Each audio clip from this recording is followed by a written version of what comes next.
So I'm at a lake where I like to swim. It's great. Nobody's here right now. No boats. There's like one truck over there, but probably just a person fishing. Super peaceful and tranquil. Love it. Only seldom in a few cars coming by. So this is going to be an epic self-care day. Boom. So I realized a long time ago, like 7 years ago or whatever it was, that I wasn't sick because I thought I was sick. Like I thought I had cancer or like some terrible thing.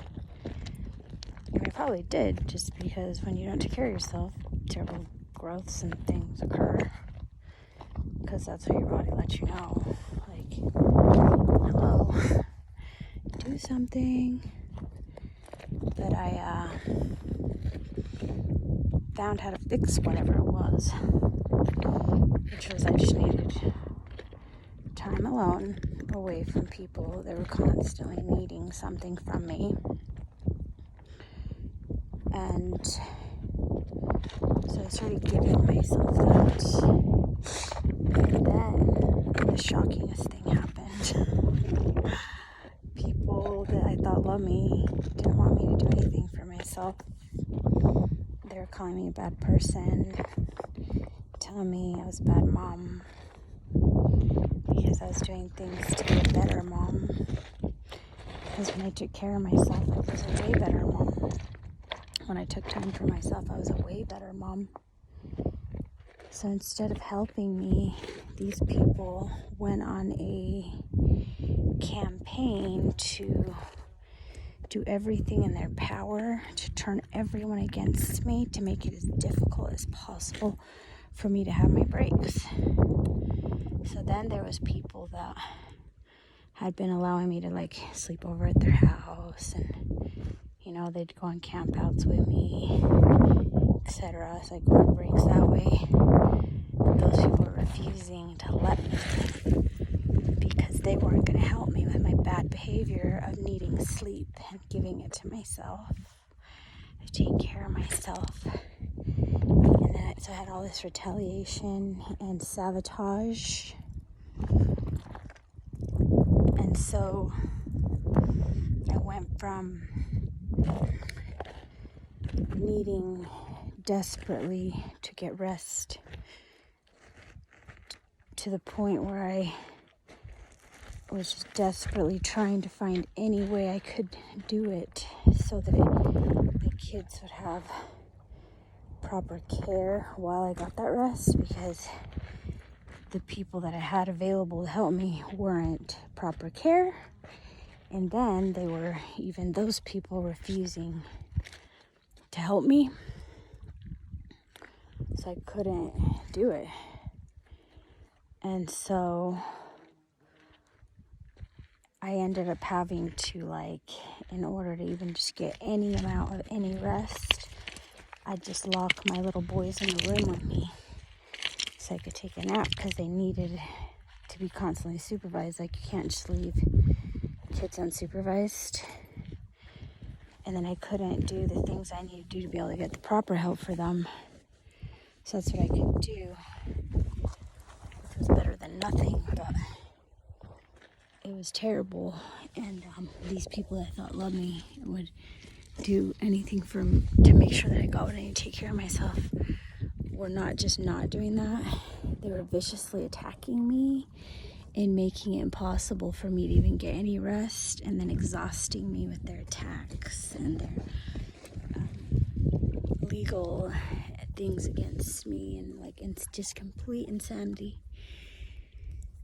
And so I ended up having to kick all of those people out of my life.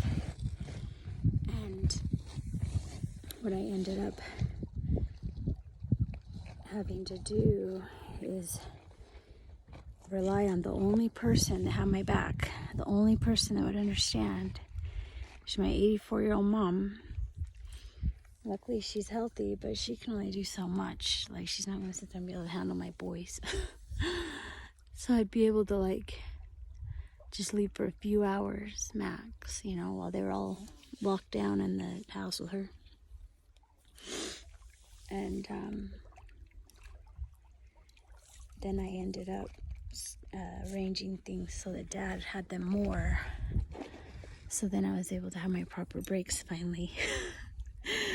But like the insanity that I had to go through just to get that done, which I had already, like all the craziness and the vast amounts of effort and finances wasted and spent when all I needed was for that to be done in the first place when I asked for it for free.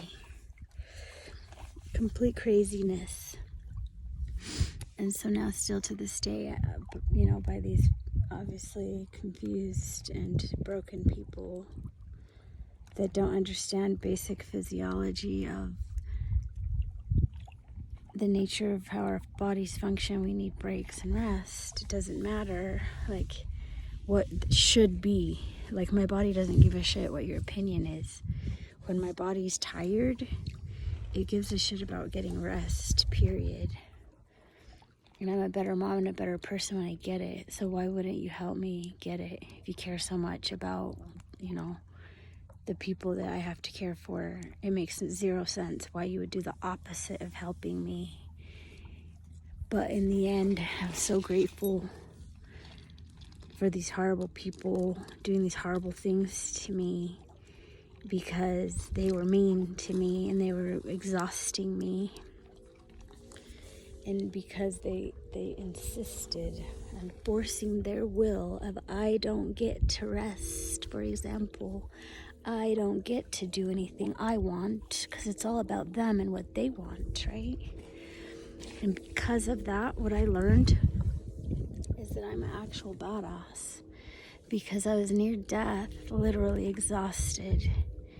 And I built 3 businesses, and I grew a baby while having full custody of my little kids and taking care of them perfectly while dealing with like nightmare stuff. And I didn't just survive, like I thrived through it, like I did it. And I ended up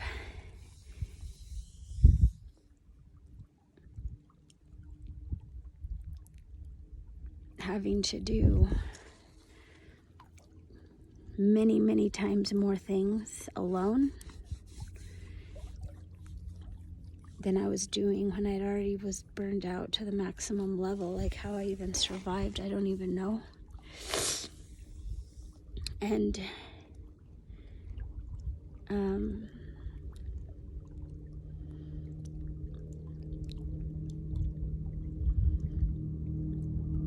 I ended up doing it and making it. Oh, and then I also, I was trying to think, what was the other thing I wanted to say? I also realized who gives a shit about me and who doesn't. And I'm not obligated to keep people around me who don't give a shit about me. Why would people that I gave everything to not give a shit about me? I don't know. I have no idea. I don't know why people are so evil. I have no idea. I don't know. I'm not creator of all things. I'm not knower of all things. But I know that I want people around me who support me and who see me and who appreciate me. Period, only.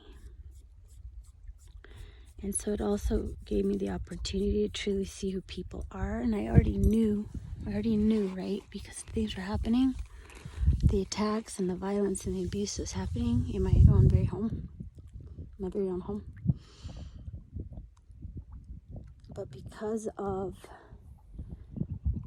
me being very clear about what I need, and these people so viciously and violently trying to stop me from getting what I needed just to be a healthy person, to be a great mom. Nothing unreasonable, very reasonable things. Then I was able to eliminate more layers of things that were exhausting me. Abusers that just use me and don't give a shit about me. And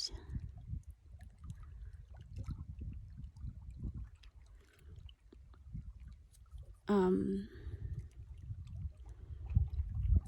course, to this day, blessings coming into the space that are showing me who people really are, that they don't actually have my back at all, and they don't give an actual shit about me.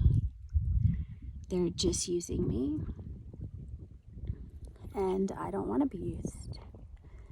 I get to have the choice to be around people that give to me as much as I give to them, and do not have people around me that just use me and abuse me. So, such beautiful blessings of my life that keep unfolding.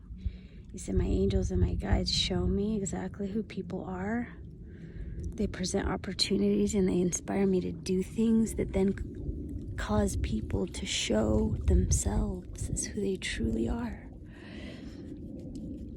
Because my angels and my guides don't want me to be abused. They don't want me to be used. So they find ways to show me so that I can do something to eliminate these people. And they're finding ways to show me really quickly. So I'm extremely grateful for that. And I do feel like much safer on this planet knowing that I cannot count on humans, but I can count on my inner guidance system. And I can count on my angels to show me rapidly and quickly who people are so that I can move them out quickly before I get in too deep. Because it's when things get too personal, too deep, that then it's more difficult to get rid of people when you notice that they're toxic and not good for you, which is still something that we can do, but it just makes it a lot harder. You know, like when we move them into our house, for example, which I almost did that again. Oh my God. So thank you to my sweetest angels and my cutest guides. There's a boat, Vibe Kill, for showing me quickly before I do anything stupid, and for inspiring people to show their true colors, and for them also not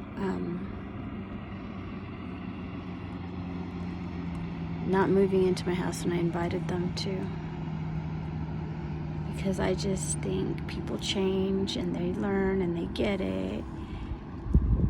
Well, those people knew they hadn't learned and they hadn't changed and they hadn't got it, and they knew that I would do something about it and that I wouldn't let them get away with it. So they aren't stupid, and they're not going to come into a space where they're going to get the police called on them when they misbehave, because they already knew they'd misbehave. I didn't know that. I thought they'd gotten it and changed and grown. They didn't, and they knew they didn't. So they eliminated their own self and stopped their own self, because they knew that, yeah, I'm nice enough to let you live in my house, but I'm not going to let you crazy shit and disrespect my wishes in my home, etc. And they're not down for that, because they want to, do what they want to do their way. So thank goodness that they were knowing enough of themselves and refusing to take me up on my offer. Thank you, God, for so many blessings like these. I am so blessed.